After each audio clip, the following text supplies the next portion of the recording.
Welcome back. In other issues, the Senate recently passed the Electoral Act Amendment Bill 2017 into law.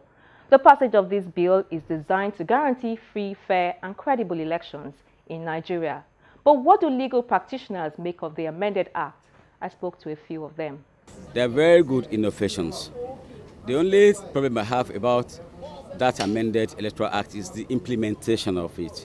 Like every other laws in Nigeria, Nigeria is a good country when it comes to making law, but we always observe them in breach. And this is the problem. Let me give you an instance. The previous Electoral Act 2010 says, in the case of an individual, when you are making cash donation to a political party, you cannot do more than maybe about ₦1 million for presidential candidate. But Goodluck Jonathan, PhD, at the time Mr. Olatunde Ayeni was donating money to PDP in those years, I think he got a donation of ₦2 billion, and they were clapping. And he was saying that these are the billionaires I made during my regime in defiance of the Electoral Act, which was a law that presumably was passed when he was in government.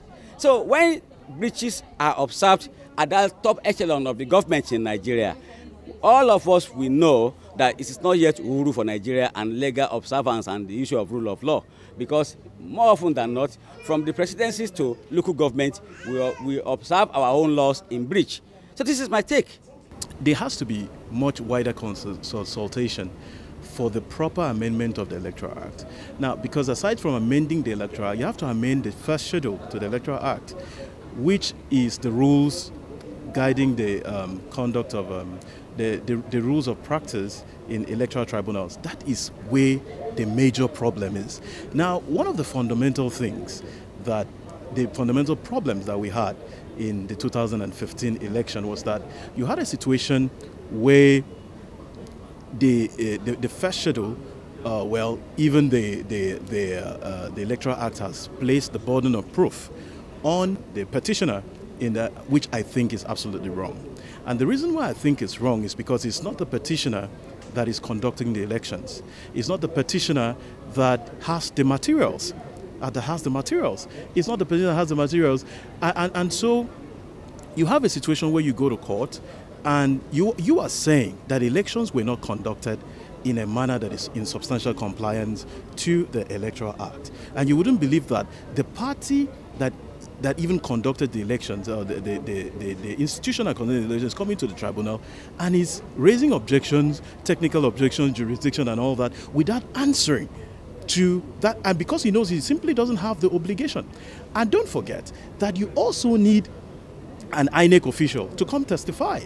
Naturally, going through the amendment that just was made by the Senate is a very good step in the right direction. Why am I saying this?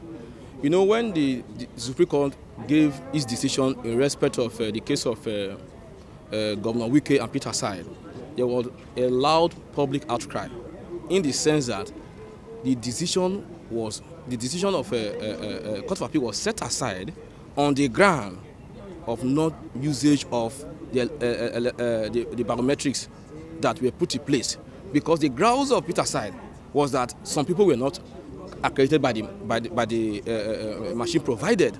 On that basis, the election should be set aside, which the Court of Appeal upheld. But going to the Supreme Court said, no, this is not part of our law. And in such a situation, this cannot work. And a lot of people say, oh, Supreme Court have been brought over. But, you know, the court can only work in accordance with the law. Now, Senate has now woken up that there's a lacuna in this act. They have done it, and I believe the buck now passed to INEC.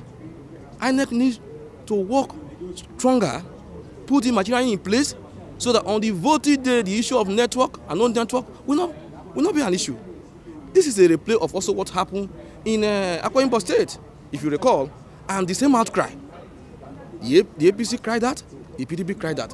But the Supreme Court, in their erudite decision, made it abundantly clear that in as much as this will not form part of the Electoral Act, there is no basis for an election to be set aside on the premise that the Electoral Act was not functional.